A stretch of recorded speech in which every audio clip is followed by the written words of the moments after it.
Okay, let's dive in. We are looking at a philosophical worldview that was born in the high valley of Mexico Nahua thought. And what's really remarkable is how well its insights fit our chaotic 21st century lives. It's a perspective that just assumes uncertainty from the get-go, rather than trying to get rid of it. Our mission today is pretty straightforward. We're going to extract the core wisdom from these sources on Nahua thought. Right, to give you a mental shortcut for finding some stability when everything feels like it's shifting. Because when you Hmm. look at modern life, we're always chasing these perfect systems, the perfect diet, the perfect productivity hack, perfect plans. But the Nahua, they accepted a deeper and maybe a more useful truth. That life is fundamentally unstable, cosmically unstable. So the goal isn't to build a life where you never, ever have a setback. No, the goal is entirely about what happens when you fall, because you will. It's about building that internal muscle to recover quickly, to get your footing back without losing who you are at your core. And this whole worldview is really anchored by two central concepts we're going to unpack for you. First, just acknowledging reality. Teotl. The earth is slippery. Yeah. A four-word reality check. And the counterpoint to that, the action item, is Neltiliztli. And that's the practice we'll be digging into. This art of finding rootedness in a world that's fundamentally unstable. Hmm. So to really appreciate the power of that phrase, the earth is slippery, I think we should start with a contrast. Okay. Think about the dominant Western cultural mindset. We're sort of obsessed with creating stability, Right. a solid career, a solid retirement A plan. solid relationship. We treat life like it's a paved road, and we just need to do some smooth maintenance. Exactly. And that expectation, it creates a psychological trap. Because if you believe life should be a paved road, the second an obstacle shows up, a layoff, a pandemic, a fight, Right. your brain immediately frames it as a catastrophic failure. It's your fault. Your planning was bad. The road broke, and it's on you. But the Nahu view, it just completely flips that expectation. They didn't see the world as a road that needed fixing. They saw human existence on Tlaltecpoc as, well, like walking on a steep, slick mountain peak, Covered in wet mud. covered in wet mud. And that changes everything, doesn't it? It does. If you expect a paved road, every slip is a moral failure. But if you expect slick mud, you approach every step with caution, with awareness, and you accept that slipping is just, part of the environment. The focus shifts. It's not about preventing the slip anymore. It's about optimizing the recovery. And that one phrase, Yesli, the earth is slippery, it's such a powerful tool. It shifts your perspective away from self-blame and just toward reality. It's not, I failed because I'm weak. It's the ground moved, as it always does. So understanding why the ground moves, that's the cosmic piece we need to get into next. For the Nahua, chaos wasn't some kind of accident. No, it wasn't a curse. It was the fundamental energy of the entire universe. Okay, but wait. If the universe is fundamentally chaotic, how do you avoid just falling into total fatalism or depression? I mean, isn't that a profoundly depressing place to start? That's a great question, and it's crucial. They avoided fatalism because they redefined what that energy is. They didn't see the universe as like a fixed machine that sometimes breaks down. Which is kind of our modern metaphor. It is. And they didn't see a big struggle between a good God and an evil devil. So no static system to fix and no big enemy to fight. Precisely. They believed in Teotl. And you should think of Teotl as this single, dynamic, unified, ever-changing energy that is everything. It's the creative force, but it's also the destructive force. Oh, interesting. It's the rain that makes crops grow, and it's the flood that wipes out the village. It's birth and it's death all flowing together. So the source of creation and the source of instability are the exact same thing. You can't have one without the other. You can't ask the universe to stop being dynamic and still expect to be alive. So since Teotl is always moving, the world under our feet is always in flux, which makes a perfect static life. Physically and cosmically impossible. That provides a massive amount of philosophical relief, doesn't it? It just removes that pressure to achieve some imaginary perfect state that the universe doesn't even support. And that leads right to their definition of living a good life. We often define virtue, especially in Greek thought, as hitting a target, a bullseye. Right. You aim for the perfect center and everything else is a miss. But the sources are clear. Nahua philosophy says there is no bullseye. There is only the middle path. It's a shift from aiming at a fixed point to maintaining a dynamic balance. Exactly. The analogy they use is incredibly helpful. Think about walking on a narrow balance beam. The goal is not to be perfect. It's not to hit a target. The goal is just to stay on the beam for as long as you can while you move forward. And this is key when you inevitably fall off, which is accepted as totally normal. Right, because the earth is slippery. The focus shifts completely away from self-pity or punishment. The only goal in that moment is to get back on the beam as quickly, as efficiently as you can, and just regain your balance. It's a philosophy of resilience and adjustment. Not achievement and permanence. Not at all. So if the world outside is guaranteed to be slippery, how do we build that internal balance? Where do we find something solid to hold on to? And the Nahua answer is the practice of Neltiliztli. Yeah, and Neltiliztli is so often translated as just truth, but it's really inadequate. If you break down the Nahuatl roots, it literally means rootedness. I love that. It makes truth an active, physical thing, not just some mental idea. It connects you back to the earth. Think about a tree in a hurricane.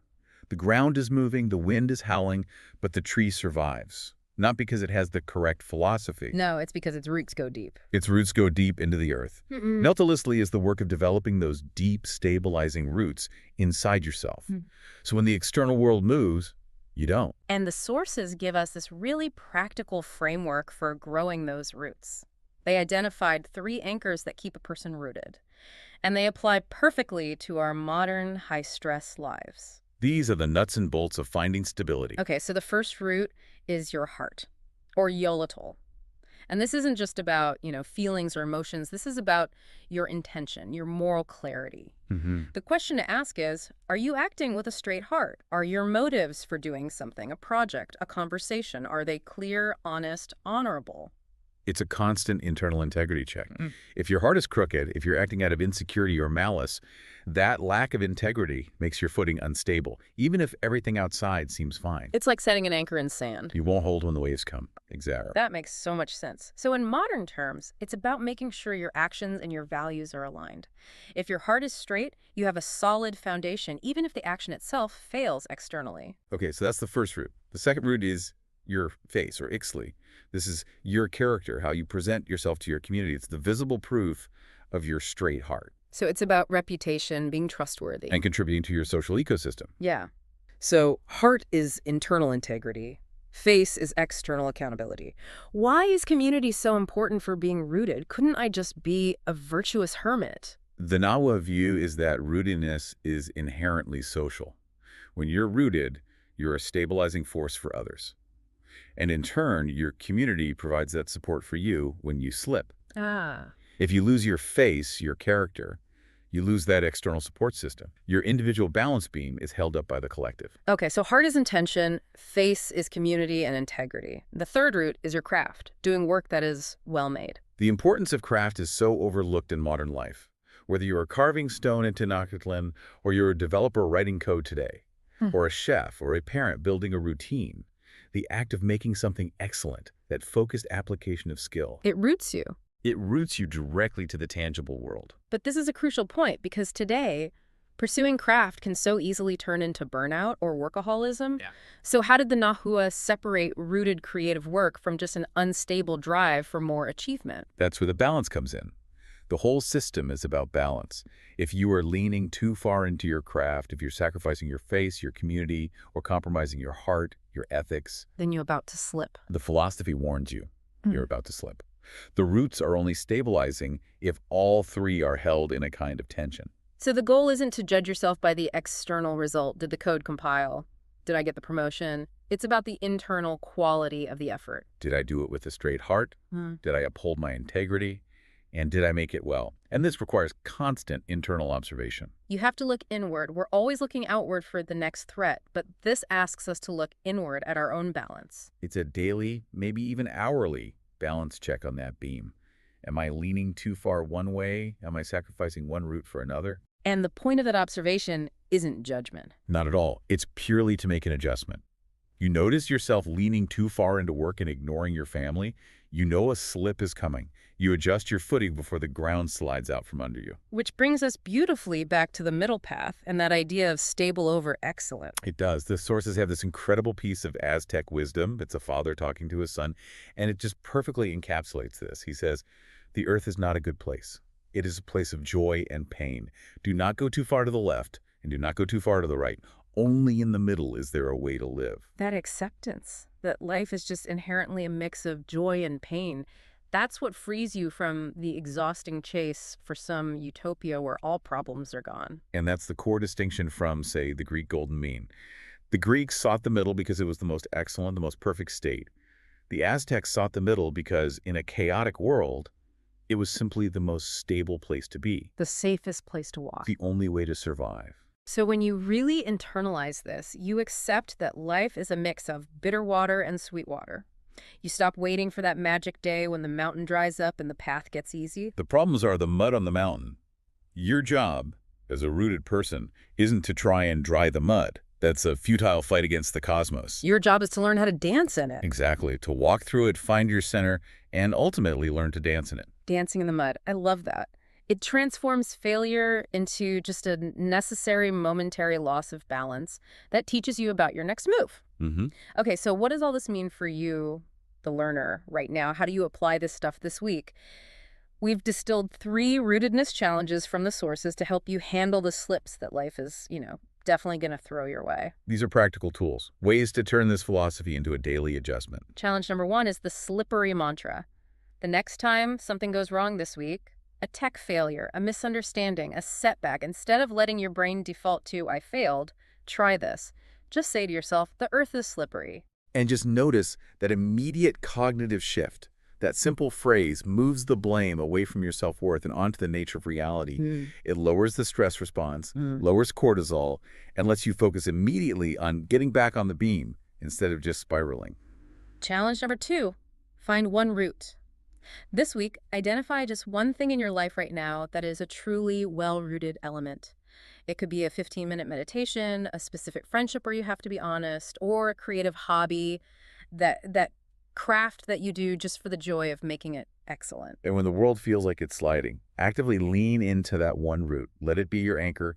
Don't try to fix everything. Just focus on reinforcing that one stabilizing practice. And challenge number 3, maybe the most important, the daily rebalance. At the end of each day, do a quick, non-judgmental check-in based on those 3 roots. Just ask, which way did I lean today?